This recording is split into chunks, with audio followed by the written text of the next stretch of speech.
History tells us that looking the other way in the face of such hostility will be a far more costly path.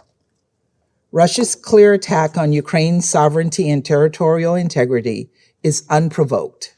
It is an attack on Ukraine's status as a UN member state.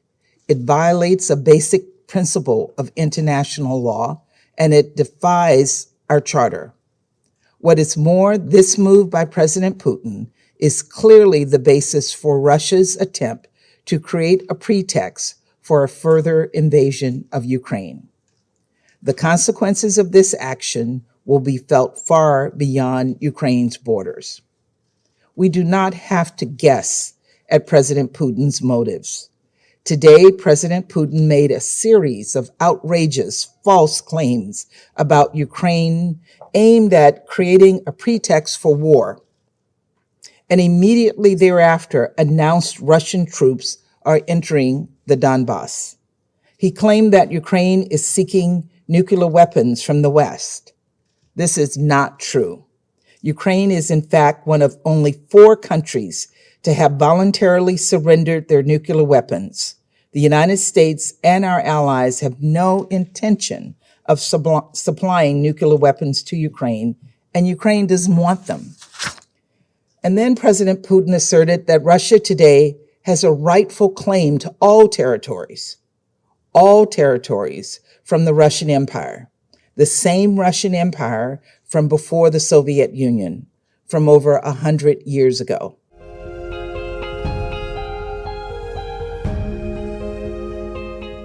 China has been paying close attention to the latest developments of the situation in Ukraine.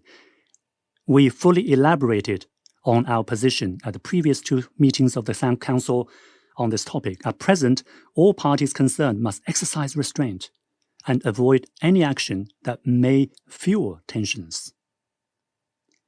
We welcome and encourage every effort for a diplomatic solution and call on all parties concerned to continue dialogue and consultation and seek reasonable solutions to address each other's concerns on the basis of equality and mutual respect. The current situation in Ukraine is a result of many complex factors. China always makes its own position according to the merits of the matter itself. We believe that all countries should solve international disputes by peaceful means in line with the purposes and principles of the UN Charter. I thank you, Mr. President.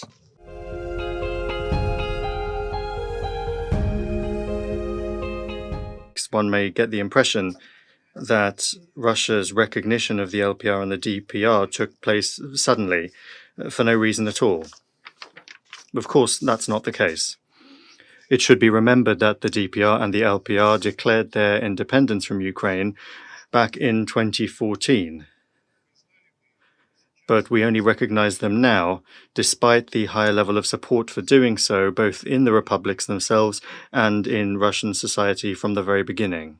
It's another matter that the Minsk agreements, part of the provisions of which were supposed to be implemented way back in 2015, have long been openly sabotaged by Ukraine with the backing of our Western colleagues.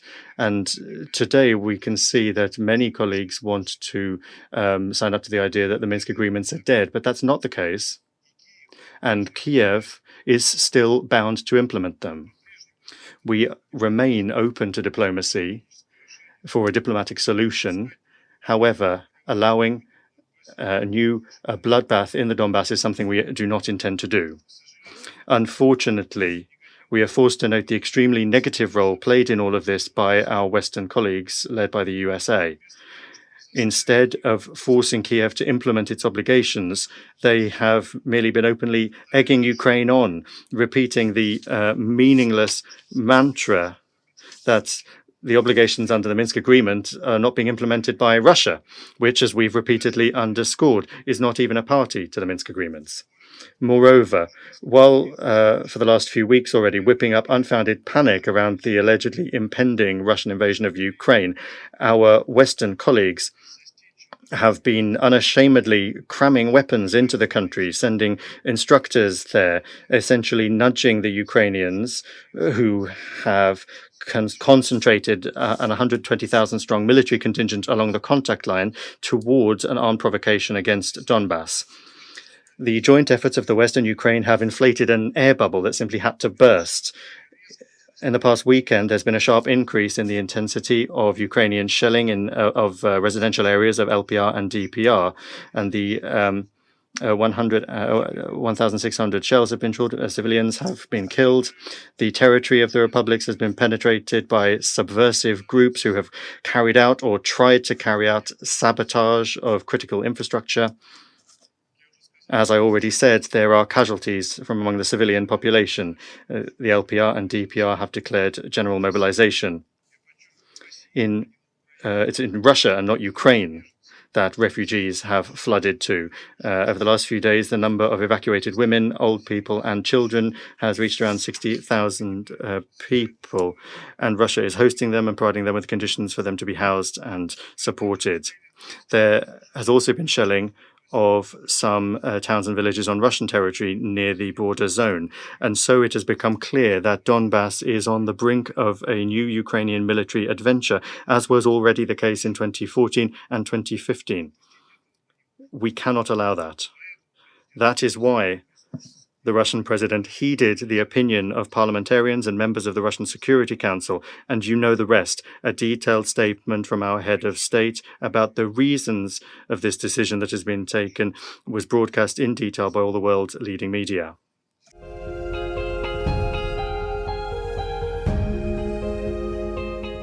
Dear members of the Security Council, the United Nations is sick. That's a matter of fact.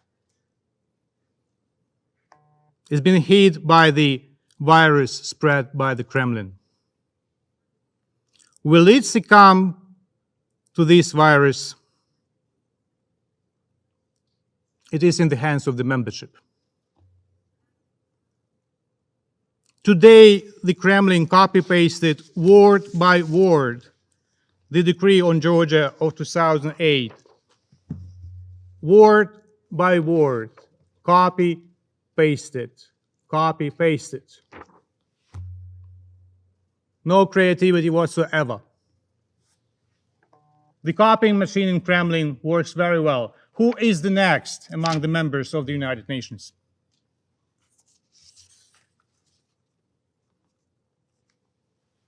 The question is open.